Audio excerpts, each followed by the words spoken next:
صل على سيدنا محمد وعلى آل سيدنا محمد كما صليت على إبراهيم وعلى آل إبراهيم في العالمين إنك حميد مجيد. قال الله تبارك وتعالى في كلامه المجيد: أعوذ بالله من الشيطان الرجيم بسم الله الرحمن الرحيم. كنتم خير أمة أخرجت للناس تأمرون بالمعروف وتنهون عن المنكر وتؤمنون بالله ولو آمن أهل الكتاب لكان خيرا لهم منهم المؤمنون وأكثرهم الفاسقون.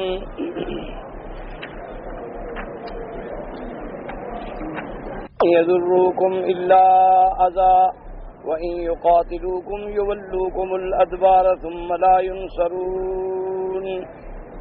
ضربت عليهم الذلة أينما ثقفوا إلا بحبل من الله وحبل من الناس وباءوا بغضب من الله وضربت عليهم المسكنة ذلك بأنهم كانوا يكفرون بآيات الله ويقتلون الأنبياء بغير حق ذلك بما عصوا وكانوا يعتدون.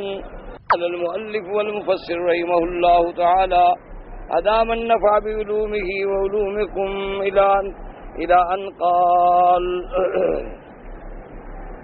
حديث آخر قال المؤلف رحمه الله تعالى: روى الدارقطني في الأفراد من حديث عبد الله بن محمد بن عقيل عن الزهري عن سعيد بن المسيب عن عمر بن الخطاب رضي الله تعالى عنه أن النبي صلى الله عليه وسلم قال: إن الجنة حرمت على الأنبياء كلهم حتى تدخلها وحرمت حتى تدخلها أمتي.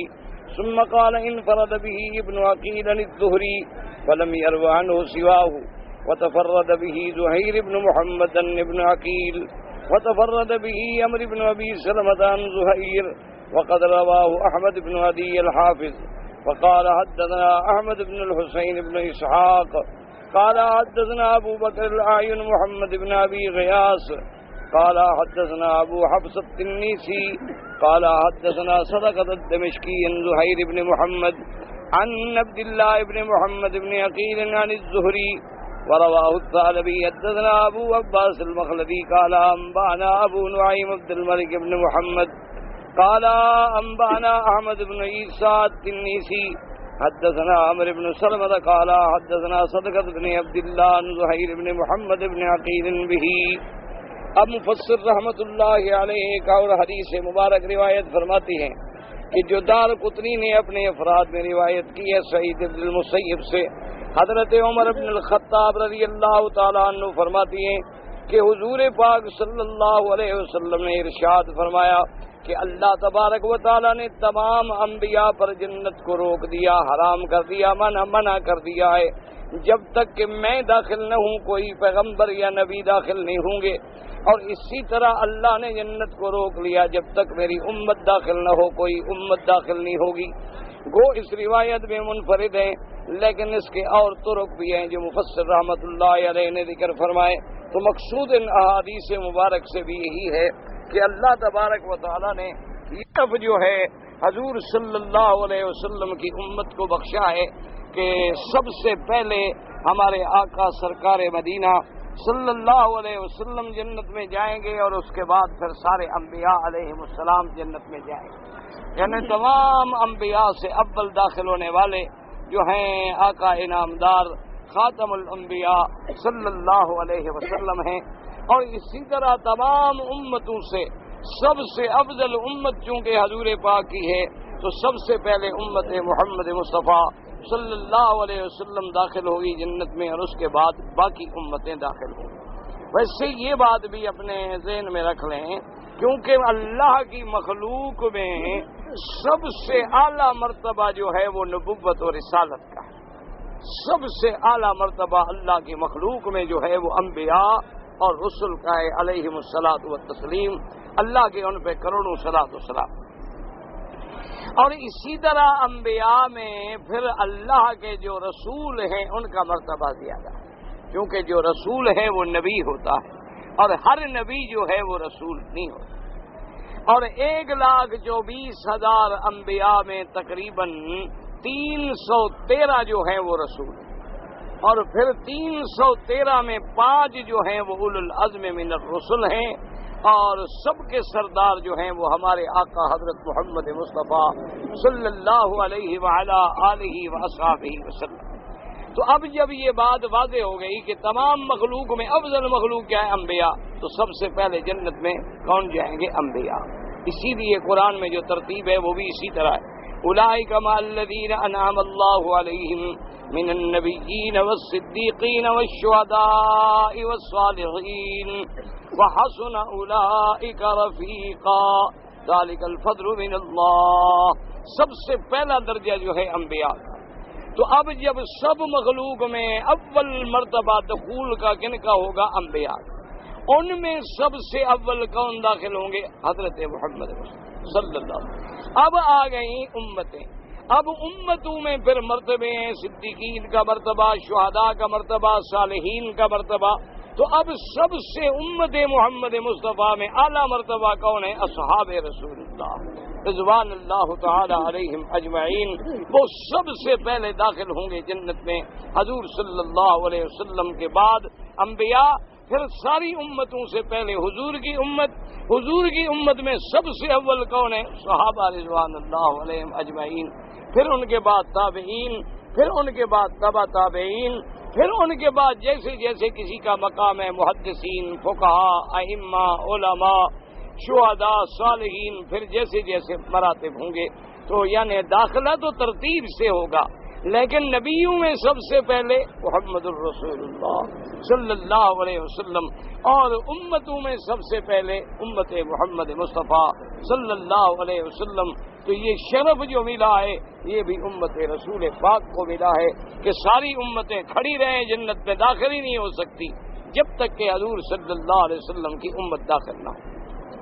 هذه الأحاديث في معنى قوله تبارك وتعالى كنتم خير أمة أخرجت للناس تأمرون بالمعروف وتنهون عن المنكر وتؤمنون بالله فمن اتصف من هذه الأمة بهذه الصفات دخل معهم في هذا المديح كما قال قتادة بلغنا أن عمر بن الخطاب رضي الله تعالى عنه في حجة حجها رأى من الناس دعة فقرأ هذه الآية كنتم خير أمة أخرجت للناس ثم قال من سره أن يكون من هذه الأمة فليؤد شرط الله فيها۔ اب مفسر رحمۃ اللہ علیہ فرماتے ہیں کہ میں نے جتنی حدیثیں ذکر کی ہیں حضور کی امت کے شرف میں، حضور صلی اللہ علیہ وسلم کی امت کی مدح میں، حضور صلی اللہ علیہ وسلم کی امت کے مراتب میں، لیکن یہ مرتبہ کس کو ملے گا؟ کنتم خیر امت اخرجت للناس تأمرون بالمعروف وتنہون عن المنکر وتؤمنون باللہ، جن میں یہ 3 صفتیں ہوں گی۔ اگر یہ 3 صفتیں نہ ہوں تو پھر ان کو یہ شرف حاصل نہیں ہوگا۔ یہ شرف حاصل ہونے کے لیے اصل مسئلہ یہی ہے، آج جو ہم یعنی ذلت و نکبت و ادبار کے دور میں گزر رہے ہیں، اس کی وجہ بھی یہی ہے کہ ہم نے یہ سمجھ لیا ہے کہ بس جو بھی کلمہ پڑھے مسلمان ہے، بس حضور کی امت ہے اور بس سارے مرتبے مل گئے۔ یہ ہماری بنیادی غلطی ہے جس کی وجہ سے ہم اللہ تبارک و تعالی رحمت فرمائے ہم گمراہی کے کناروں پہ چلے۔ ہر مسلمان کے دماغ میں یہ آ گیا کہ بھی اعمال کی تو کوئی ضرورت ہی نہیں، بس لا الہ الا اللہ رسول اللہ، بس ٹھیک ہے مسلمان ہیں۔ اور جی جب ہم مسلمان ہیں تو ہم امت محمد مصطفیٰ ہیں صلی اللہ علیہ وسلم، اور جب امت محمد مصطفیٰ ہیں تو جو حضور کی امت کی فضیلتیں ہیں، شرف ہے، مرتبہ ہے، وہ ہمیں خود بخود مل گیا، اس لیے کہ ہم حضور کی امت ہیں۔ یہی وجہ ہے کہ آج لوگ نماز سے غافل ہیں، روزے سے غافل ہیں، اعمال سے غافل ہیں، صدقات و زکوٰۃ سے غافل ہیں، اپنی سیرت صورت کو اسلام کے مطابق ڈھالنے میں غافل ہیں۔ وہ جو مرضی آئے کرتے پھریں، بس کہتے ہیں جی ہم مسلمان۔ حالانکہ ہمارے اعمال کو دیکھ کے اب یہود بھی شرماتے ہیں، یعنی حیران ہوں گے آپ، اللہ معاف فرمائے۔ پوری دنیا میں چلے جائیں، ایک یہودی جو ہے اس کو اپنے عقیدے کے مطابق حلال کھانے پر اتنی سخت وہ پابند ہے کہ سوال پیدا نہیں ہوتا کہ وہ کسی غیر مذہب کا یا کسی دوسرے کے ہاتھ کا ذبح کردہ ہوا جانور کھا لے، وہ کہتا سوال پیدا نہیں۔ یہودی ہر جگہ ان کے اپنے دکانیں ہیں، اپنے ان کے انتظامات ہیں، اور پھر ان کا ہر ملک میں ایک مرکزی ادارہ ہے، وہ مرکزی ادارہ اس کو منظوری دیتا ہے۔ جو آدمی دکان کھولنا چاہے مثلاً گوشت بیچنے کے لیے، پہلے وہ اپنے مرکز کو درخواست دے گا، وہ مرکز اس کے شروط بتائے گا، ان شرطوں کے مطابق وہ جب پورا اترے گا اس کو سرٹیفکیٹ دے گا، پھر جا کر وہ دکان کھولے گا اور اس کے دکان سے یہودی گوشت خریدے گا۔ اور ان کے ذبح کا پتہ ہے کیا پابندی ہے؟ اتنی بڑی پابندی ہے، اتنی پابندی تو آپ مسلمانوں نے بھی کبھی نہیں کی ہے۔ یعنی اگر مثلا دمبا ہے، بکرا ہے، گائے ہے، ذبح کرنی ہے تو پہلے وہ اس کے بال اتارتے ہیں، مشین کے ذریعے پہلے بال صاف کرتے ہیں پوری گردن کے، کہ کہیں کوئی رگ ہمیں غلطی میں نظر نہ آئے۔ بالوں کے اندر رگ چھپی ہوئی ہے اور ہم نے جانور گرا دیا، جانور ادھر ادھر ہو رہا ہے، ہم نے ذبح تو کر دیا، خون تو نکل گیا، لیکن پتہ نہیں کہ کیا چاروں رگیں اس کی کٹی ہیں کہ نہیں کٹی۔ پہلے اس کی باقاعدہ جناب وہ صفائی کریں گے، صفائی کرنے کے بعد جانور کو گرایا جائے گا، پھر جانور ذبح ہوگا، اس کی چاروں رگیں کٹیں گی، پھر وہ جانور کا خون نکلے گا، وہ ٹھنڈا ہو جائے گا، اور پھر اس جانور کو وہاں سے ہٹا لیں گے، وہاں وہ مٹی ہٹا لیں گے کہ وہ گندا خون بھی نہ پڑا رہے، پھر دوسرے جانور کو لائیں گے اور اس کے لیے دوسری چھری استعمال کریں گے تاکہ ہمارا ذبح جو ہے وہ ہمارے مذہب کے مطابق اس میں کوئی فرق نہ آ جائے۔ آپ پوری دنیا کے ہوائی جہازوں میں سفر کریں، ان کا کوشر جو ہے وہ علیحدہ ہے، وہ باقاعدہ لکھوائیں گے کہ ہمیں کھانا جو ہے وہی یہودی کھانا دیا جائے، ان کے لیے علیحدہ کھانا ہے۔ کسی دنیا کے بڑے سے بڑے سپر سٹور پہ چلے جائیں، ان کا سیکشن علیحدہ ہے، ان کا گوشت علیحدہ بکتا ہے، ان کی چیز علیحدہ بکتی ہے۔ وہ کہتے ہیں جی پتہ نہیں ان کا ذبح کیسے ہے، ہم حرام کیوں کھائیں؟ یعنی آپ اندازہ کریں کہ ایک یہودی، ایک کلیسا کا پجاری، ایک منکر محمد مصطفیٰ صلی اللہ علیہ وسلم، اس کو تو اپنے ذبح کے بارے میں اتنی فکر ہے، لیکن مسلمان ہیں اس کو کوئی فکر نہیں۔ جتنے مسلمانوں کی باہر دکانیں ہیں، الا ماشاء اللہ، الا قلیل من عبادی الشکور، کوئی اللہ کے بندے ہوں گے، بہرحال سب پر تو اعتراض نہیں کیا جا سکتا، لیکن اکثر ایسے ہیں کہ بس فی امان اللہ، وہ دکھانے کے لیے آپ کو کہہ دیں گے۔ ابھی میں جرمنی میں تھا، مجھے ایک دوست نے کہا کہ میں ایک جگہ سے گوشت لیتا تھا اور مجھے 100% اعتماد تھا اس بندے پر، اور اس نے باقاعدہ اشتہار لگایا ہوا تھا کہ بھی میں اپنے ہاتھ سے ذبح کرتا ہوں اور وہ گوشت بیچتا ہوں، اس لیے ہم اس سے لیتے رہے۔ اس نے کہا ایک دفعہ اتفاق سے میں وہاں سے گزرا جہاں جانور ذبح ہوتے ہیں، تو میں نے دیکھا کہ وہ بندہ وہی جانور اٹھا رہا ہے جو کرنٹ سے مارے جا رہے ہیں۔ میں اس کے پاس گیا، میں نے کہا ظالم خدا کے بندے، اللہ تمہیں ہدایت دے، اتنے عرصے سے ہم تمہارے ہاتھ کا گوشت لیتے رہے، تم نے اشتہار لگا رکھے ہیں کہ میں خود ذبح کرتا ہوں، یہی مال خرید رہے ہیں۔ اس کا چھوڑو چھوڑو جاؤ، کیا شور کرتے ہو، نہیں لوگے تو کیا ہو گیا، ایک آدھا آدمی اعتراض کر دے گا تو کیا فرق پڑے گا، کون ذبح کرنے کی انتظار کرتا رہے۔ اور پھر یہ ہے کہ جب آپ ذبح کا انتظام کرتے ہیں تو لازماً وہ مہنگا ہے کہ آدمی ذبح کرنے والا، پھر اس کی تنخواہ، پھر اس کے انتظامات، اور جو کرنٹ والا مال ہے وہ سستا ہے۔ جیسے اب آپ یہاں بھی خود خرید کے ذبح کریں مہنگا ہے، باہر سے تو آپ کو 80 ریال میں مل جائے گا بنا بنایا بکرا، لیکن یہ پتہ نہیں وہ کیسے ذبح ہوا، کیونکہ جو کمپنیاں بھیجیں گی لازماً انہوں نے بھی تو پیسہ بچانا ہے نا۔ اب لوگوں نے تو یہ کیا ہوا ہے کہ چھریوں پر لکھ دیا ہے بسم اللہ الرحمن الرحیم، بس وہ چھری چل رہی ہے، کاٹ رہی ہے، کر رہی ہے، مشین سے کاٹ رہی ہے، بسم اللہ اس پر جو لکھا ہوا ہے لوہے پر۔ اور جب ان سے کہا لوگوں نے کہ بھئی یہ چھری کا تو پڑھ تو نہیں رہی ہے نا، اس پر لکھا ہے لا الہ الا اللہ یا بسم اللہ الرحمن الرحیم، انہوں نے کہا جی مسلمانوں نے جو برتنوں پہ لکھا ہوا ہے آیت الکرسی، سورۃ یاسین، اسی میں پانی پلا دیتے ہیں تو وہ کو پڑھ رہا ہوتا ہے۔ یا مسلمانوں کو وہ فائدہ کرتا ہے تو یہ چھری والی بسم اللہ بھی فائدہ کرے گی؟ کہا مسلمانوں نے بھی تو برتن بنائے ہوئے ہیں نا، یہ آیت الکرسی والا کٹورا ہے، یہ سورت یاسین والا کٹورا ہے، یہ سورت فاتحہ والا کٹورا ہے، یہ بسم اللہ الرحمن الرحیم والا پیالہ ہے، یہ فلاں پیالہ ہے، اسی میں پانی ڈال کے پی لیتے ہیں۔ اگر وہ لوہا ان کو فائدہ پہنچا رہا ہے تو پھر ہماری چھری بھی پہنچا رہی ہے، اور اگر اس کا ذبیحہ حرام ہے تو اس کا بھی کوئی فائدہ نہیں۔ فائدہ تو تب ہو جب تم فاتحہ پڑھو، فائدہ تو تب ہو جب تم سورت یاسین پڑھو، فائدہ تو تب ہو جب تم آیت الکرسی پڑھو۔ لوہے پہ لکھ دیا، اسی میں پانی ڈال دیا، نہ وہ گلتا ہے، نہ ہلتا ہے، نہ مس ہوتا ہے، پتہ نہیں تمہیں کس بات کا فائدہ ہوتا ہے۔ ایک نفسیاتی طور پر، ذہنی طور پر، یعنی کسی کو قائل کرنے کے لیے کہ جی سبحان اللہ یہ کٹورا بڑا مبارک ہے، اس میں لکھا ہوا، بس وہ مہنگا بھی بک گیا اور مسلمانوں نے اس میں پانی پی لیا اور کہا سبحان اللہ جی آیت الکرسی والا پانی۔ بھئی آیت الکرسی تو اسی پہ کھڑی ہے، ادھر تو نہیں آ گئی پانی، وہ تو جہاں لکھی ہوئی ہے وہی جمی ہوئی ہے، ہلی نہیں، ذرا بھی نہیں ہلی، اس کا تو کروڑواں حصہ بھی گھس کے پانی میں نہیں آیا۔ تو اس لیے ہمیشہ یاد رکھیں یہ ہماری بدقسمتی ہے، ہم نے یہ سمجھ لیا ہے کہ بس ہمارا لفظ مسلمان ہونا یا صرف کلمہ پاک کا پڑھ لینا جو ہے کافی ہے، ہمیں عمل کی کوئی ضرورت نہیں ہے، بس ہم مسلمان ہیں۔ یہ سب سے بڑی گمراہی کا رستہ ہے، پورے قرآن میں کھول لیں جہاں بھی اللہ نے ایمان کا ذکر کیا آگے عمل الصالحات، عمل الصالحات، عمل الصالحات، عمل الصالحات، کہ مومن کون ہے جو اعمال صالحہ کرتا ہے۔ قد افلح المومنون، مومن کامیاب ہو گئے، کون؟ الذین هم فی صلاتهم خاشعون والذین هم عن اللغو معرضون، ساری ان کی صفتیں نکل گئی ہیں۔ اگر وہ صفتیں پائی جائیں گی تو آپ مومن بنیں گے، امت مصطفیٰ بنیں گے۔ اگر وہ صفتیں نہیں پائی جائیں گی تو کہنے سے کوئی مسلمان نہیں بن جاتا، کہنے سے کوئی آدمی اس مقام و مراتب کو فائز نہیں ہو سکتا۔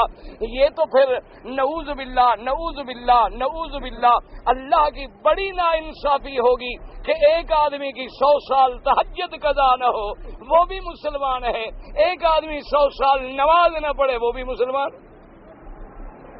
یہ تو پھر بڑی ناانصافی ہے، ایسی ناانصافی تو کوئی بندہ بھی نہیں کرتا، پھر خدا کیسے کرے؟ کہ ایک آدمی نے 100 سال میں کبھی تہجد بھی نہیں چھوڑی، کبھی اشراق بھی نہیں چھوڑا، کبھی اوابین بھی نہیں چھوڑے، کبھی سنن و مستحبات بھی نہیں چھوڑے، اور ایک آدمی نے 100 سال میں ما سوا کلمہ شریف کے نہ نماز پڑھی ہے، نہ روزہ ہے، نہ زکوٰۃ ہے، نہ حج ہے، نہ فرائض ہے، نہ سنن ہے، لیکن وہ یہ دعویٰ کرتا ہے جی وہ بھی مسلمان، میں بھی مسلمان۔ ہماری بنیادی غلطی ہے جس کی وجہ سے آج لوگ جو ہیں وہ اعمال سے غافل ہو گئے، اور آگے ہمارے ہاں کچھ مولوی اور پیروں کا ایک ایسا طبقہ پیدا ہو گیا ہے، اللہ ان کو ہدایت دے، اپنے گناہوں پر پردہ ڈالنے کے لیے انہوں نے امت کو بے عمل کر دیا، کیونکہ وہ خود نماز نہیں پڑھتا، کیونکہ وہ خود تہجد کا پابند نہیں ہے، کیونکہ وہ خود حلال نہیں کھاتا، کیونکہ وہ خود داڑھی نہیں رکھواتا، کیونکہ وہ خود اپنی شکل حضور کی سنت کے مطابق نہیں بناتا، اس نے اپنے مریدوں میں معتقدوں میں ایک ذہن بنا دیا، او بابا اللہ کی رحمت سے بخشے جائیں گے، عملوں سے کون چھوٹتا ہے بھلا؟ جب بھی ہمیں چھٹکارا ملے گا بس اللہ کی رحمت سے ملے گا، عمل سے کیا ہو سکتا ہے تاکہ میری بد عملی پر کوئی اعتراض نہ کر سکے۔ اگر عمل پہ کچھ نہیں ہو سکتا تو پھر صحابہ بلا وجہ نماز پڑھتے پڑھتے شہید ہوئے۔ عمل سے اگر کوئی فائدہ نہیں ہوتا تو اللہ کے نبی تو تہجد میں کھڑے ہیں اور پاؤں پہ ورم آ گئی ہے۔ ذاکر مسئلہ بتاتا ہے کہ حضرت حسین کربلا میں سر سجدے میں تھا اور شہید ہوئے، اور خود کھڑا ہے، 3 نمازیں جا رہی ہیں، مجلس سنا رہا ہے، حضرت حسین کو سجدے میں شہید کروا رہا ہے، خود ایک سجدہ نہیں دیتا۔ کیا ہے؟ وجہ یہ ہے کہ جب میں آپ پر عمل کی پابندی کا زور دوں گا تو آپ میرے عمل کو دیکھیں گے نا، تو جب میں آپ کو چھٹی دے دوں گا کہ بھی جو مرضی آئے کرو، بابا زنا کرو، چوری کرو، ڈاکہ مارو، شراب پیو، گناہ کرو، بندہ ہے گناہ گار، بندہ تو خطا کا پتلا ہے، خطا نہ ہو تو بندہ ہی نہ ہوا نا، پھر تو فرشتہ بن گیا۔ یہ تو مولوی تمہیں خواہ پریشان کریں، مرضی ہے جو مرضی ہے کرو، ایک پیر مضبوط پکڑ لو تاکہ جو قیامت کی سختی جھیل سکے، برداشت کر سکے، ڈنڈے کھا سکے اچھی طرح، مضبوط پیر پکڑو۔ پیر مضبوط ہو، گردن ٹھیک ٹھاک موٹی ہو تاکہ جب فرشتے اس کو سزا دیں تو ہماری سزا بھی تو اتنے بھگتنی ہے نا، جس نے گناہ کیا ہے اور کرایا ہے لوگوں سے۔ یاد رکھو، اس لیے حضرت عمر نے خطبہ پڑھا حجۃ الوداع میں، دیکھا کہ لوگوں میں کچھ دین سے سستی آ گئی ہے، فرمایا ان حدیثوں پہ تب تمہیں خوشی ہو جب تمہارے اندر یہ صفتیں پائی جائیں کہ ایمان بھی ہو، امر بالمعروف بھی ہو، نہی عن المنکر بھی ہو، تب تم ان حدیثوں کے مطابق حقدار بنو گے۔ اگر ان صفتوں میں تیرے اندر کوئی صفت نہ پائی جائے تو تم حقدار نہیں بنو۔ اسی لیے میرے آقا نے، سرکار مدینہ نے صلی اللہ علیہ وسلم نے فرمایا، آپ نے فرمایا آیت المنافق ثلاث، فرمایا منافق کی 3 نشانیاں ہیں۔ صحابہ نے پوچھا حضور کون سی نشانیاں؟ فرمایا اذا حدث کذب، جب بات کرے تو جھوٹی بات کرے، اور فرمایا اذا وعد خلف، جب وعدہ کرے تو خلاف کرے، واذا اؤتمن خان، جب اس کے پاس امانت رکھی جائے تو خیانت کرے۔ فرمایا یہ 3 صفتیں جو ہے منافق کی صفتیں ہیں، جس میں ایک پائی جائے وہ سمجھے کہ میرے اندر ایک نفاق کی صفت ہے، 2 پائی جائیں تو سمجھے کہ 2 میرے اندر منافقوں والی صفتیں ہیں، 3 پائی جائیں تو سمجھے کہ میرے اندر 3 صفتیں ہیں۔ یعنی اگر بولتا ہے، جھوٹی باتیں کرتا ہے تو منافقت کی ایک صفت آ گئی، اگر وعدہ خلافی کرتا ہے تو دوسری صفت آ گئی، امانت میں خیانت کرتا ہے تو تیسری صفت آ گئی۔